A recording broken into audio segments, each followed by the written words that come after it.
Ever wondered what it's like to see a miracle unfold before your eyes? Today, we venture into a moment where heaven touches earth, the Transfiguration of Jesus.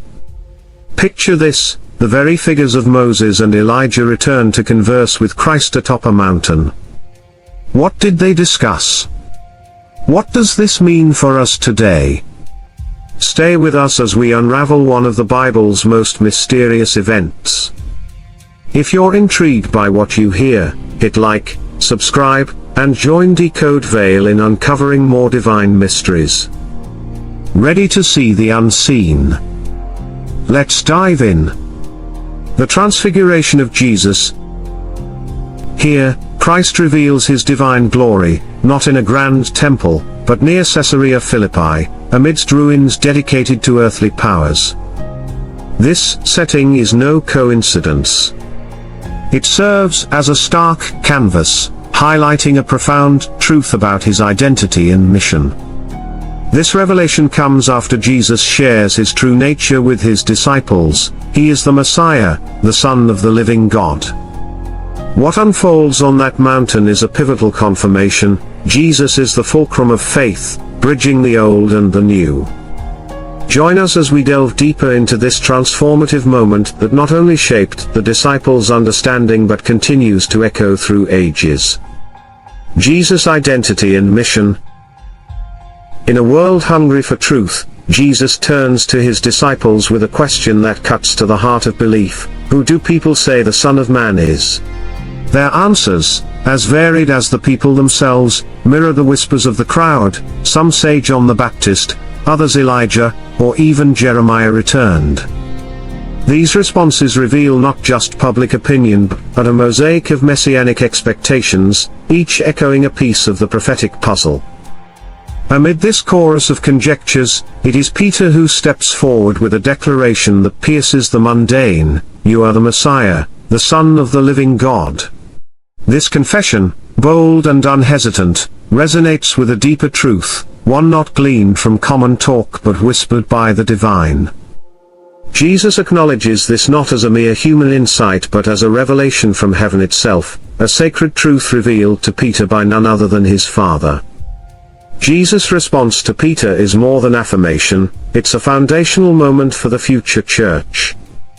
"On this rock, I will build my church," he declares, signaling not just the establishment of a gathering but the laying down of a cornerstone for a new spiritual edifice, one that would endure the coming ages.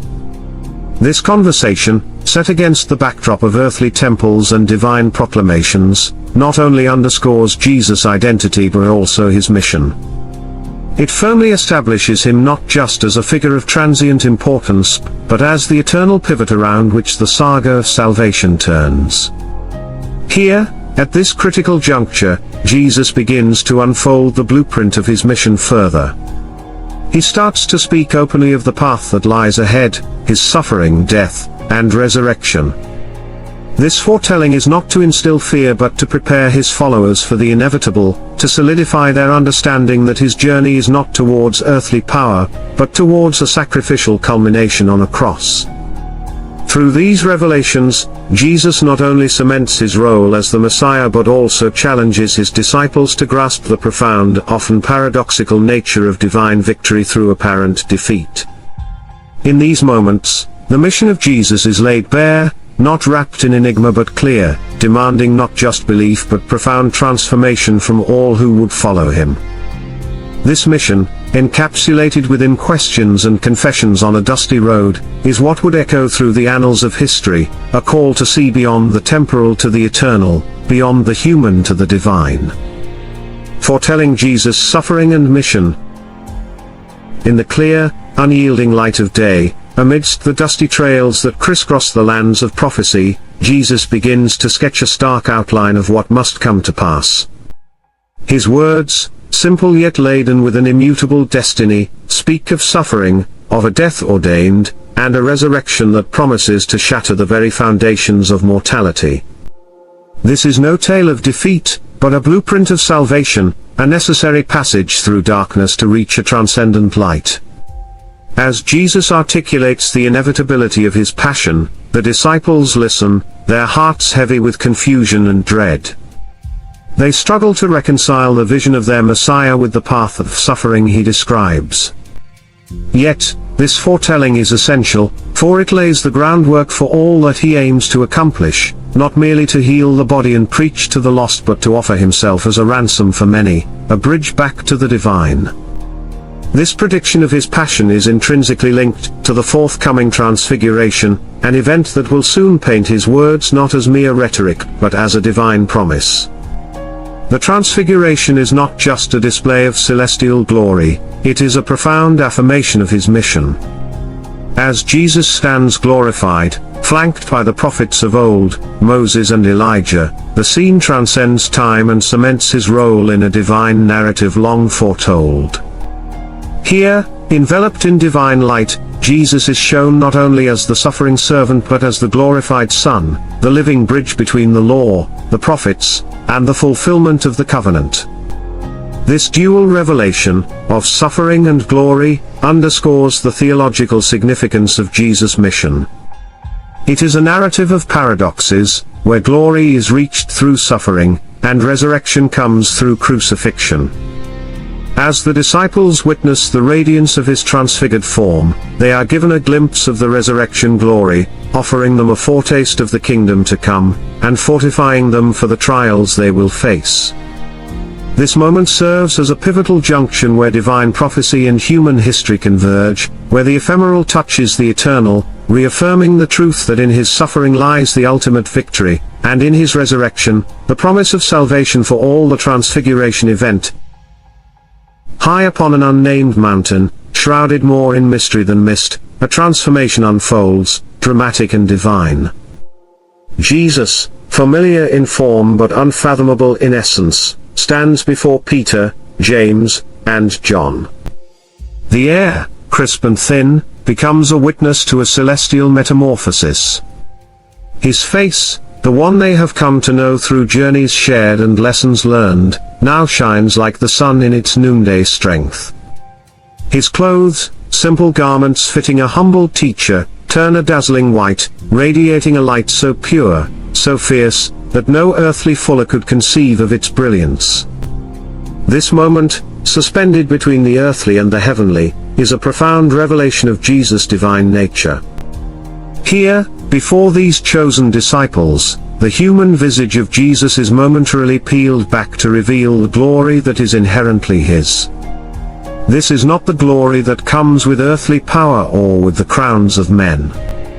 This is the glory of the divine, the eternal, made visible on the temporal stage of our world. Peter, James, and John, privileged spectators of this sacred event, find themselves enveloped in a reality that transcends the physical. They stand on holy ground, the boundary between heaven and earth blurred before their very eyes.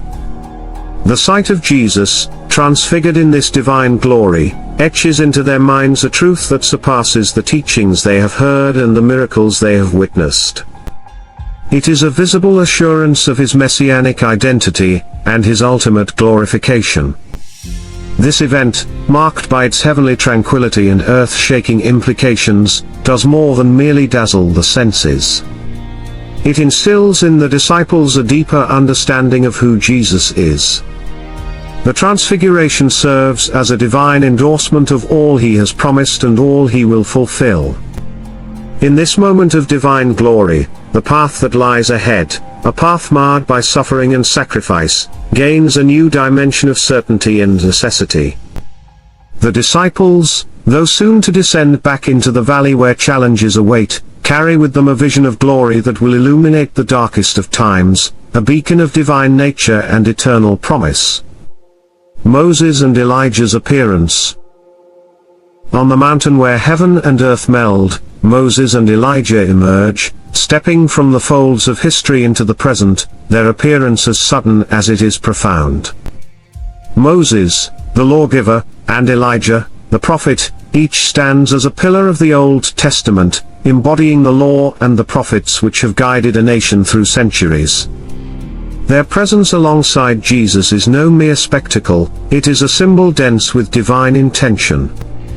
Moses, who once faced God on Sinai, now faces the Son of God on another mountaintop, his role as the deliverer of the law finding its complement in Jesus, who fulfills this law not through rigid adherence but through its embodiment and completion. Elijah, the fierce and fervent prophet, known for his confrontations against the corrupt and his zeal for God's truth, now stands with the one who is the truth, signaling that the fiery messages of the prophets culminate in the life and mission of Jesus. As they converse, the dialogue between Jesus, Moses, and Elijah encapsulates more than an exchange of greetings among the revered. It is a theological unfolding that affirms the continuity of God's redemptive plan. This meeting bridges the covenants, linking the Testament of old with the new, and in doing so, it reinforces Jesus' role as the Messiah who comes not to abolish but to fulfill the deep-seated promises made by God through the law and the prophets. This convergence on the mountain is a profound affirmation for those witnessing it, and for all who would hear of it thereafter. It shows that the teachings of Moses and the prophecies of Elijah find their answer in Jesus, who stands not apart from but within the lineage of God's mighty acts. Here, on this mountaintop, the past and the future are sewn together into a present that resounds with the echoes of divine fidelity. Thus, the appearance of these two towering figures of faith alongside Jesus is not merely a testament to his divinity, but a declaration that in him, the arcs of biblical history bend toward redemption. Their presence underlines the unity of God's story, a narrative unbroken even as it evolves, from stone tablets and whirlwinds to the still, small voice of the gospel. God's affirmation. Amidst the visual splendor of the Transfiguration, another element descends, the audible and awe-inspiring voice of God himself. From the bright, enveloping cloud that mirrors the mystery and majesty of divine presence, the voice declares, "This is my beloved Son, with whom I am well pleased, listen to him." This divine proclamation serves not just as an affirmation of Jesus' identity but as a directive to the disciples, and indeed to all of humanity. It underscores his divine authority and underscores the mission entrusted to him by the Father. The impact of these words on the disciples is immediate and profound. Awe mixes with fear as they are confronted with the raw power of God's voice. Their reaction is visceral, they fall to the ground, faces down, overwhelmed by the weight of what they are experiencing. This moment transcends all previous encounters with the divine. They are not just in the presence of their teacher and friend, but in the presence of God's declared Son, the chosen mediator between the divine and humanity. Yet, as the echo of the divine voice fades, Jesus steps forward, the mediator not just in spiritual matters but in this moment of fear. He touches them, a gesture both simple and deeply significant. "Rise, and have no fear," he says, lifting them from the ground. In this act, Jesus is not only comforting his followers, he is also guiding them from the realm of fear into one of understanding and trust. He reassures them that despite the grandeur and the gravity of what they've witnessed, he remains with them, approachable and caring. His role as a mediator is underscored not just by divine declaration, but by his compassionate response to their human frailty. In this exchange on the mountaintop, Jesus embodies the bridge between the heavenly and the earthly, between the immensity of God's glory and the intimacy of human fears. His reassurance to the disciples underscores the accessibility of the divine through him, reinforcing his role as the essential link between God and man. The Transfiguration, thus, is not only about revealing glory but about affirming the continuing presence of grace in the journey of faith, a journey that he promises to share with all who follow him. Instruction on secrecy and discussion on Elijah. After the divine spectacle, as the light of Transfiguration begins to fade, Jesus imparts a crucial instruction to his disciples. He commands them, with a clarity born of necessity, to keep the vision of the mountain a secret until after his resurrection. This directive is not for secrecy's sake alone but to guard against misconceptions. The disciples are stewards of a revelation too easily misunderstood in a world awaiting a different kind of Messiah, one of earthly power rather than spiritual redemption. This instruction to wait underscores the importance of understanding and timing in the unfolding of divine plans. As they descend from the mountain, the disciples, still wrestling with the glory they have witnessed and the command to silence, pose questions about Elijah. The prophetic traditions hold that Elijah must return to prepare the way for the Messiah. Jesus addresses their curiosity with precision, connecting the role of Elijah to John the Baptist. He explains that Elijah has indeed come, in the spirit and power of John, to turn the hearts of the people back to God, just as prophesied. However, this return was met with rejection and suffering, mirroring the fate that awaits Jesus himself. In this dialogue, Jesus not only clarifies the prophetic lineage but also ties the mission of John the Baptist to his own, illustrating the continuity and fulfillment of prophecy through their lives. This explanation serves to bridge the disciples' understanding of Jewish prophecy with the reality of their experiences, providing a fuller picture of God's salvific plan. It reinforces the need for secrecy, as the truth of his identity and mission, like that of Elijah's return in John, must unfold according to divine timing, not human expectation. This moment of instruction and explanation deepens the disciples' comprehension of their roles as bearers of a new covenant. It prepares them to navigate the complexities of their mission, armed with insights that transcend the visible and touch upon the eternal truths of God's redemptive work.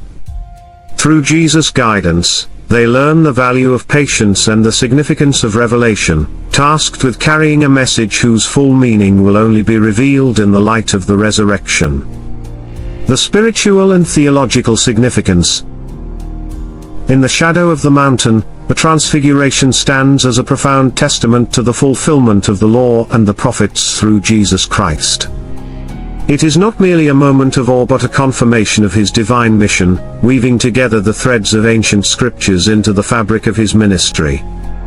This event offers a clear glimpse into the kingdom of heaven, previewing the glory that Christ will bring to fruition. Let us reflect on this transformative event.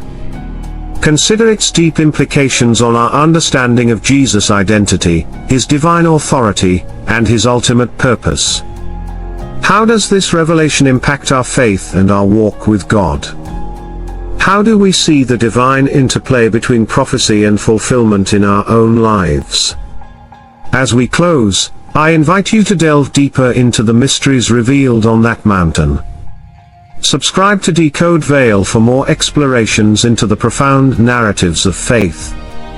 Share your thoughts and insights below, and join us as we continue to uncover the divine truths that guide us. Remember, every story in Scripture opens a path to deeper understanding and closer communion with the divine.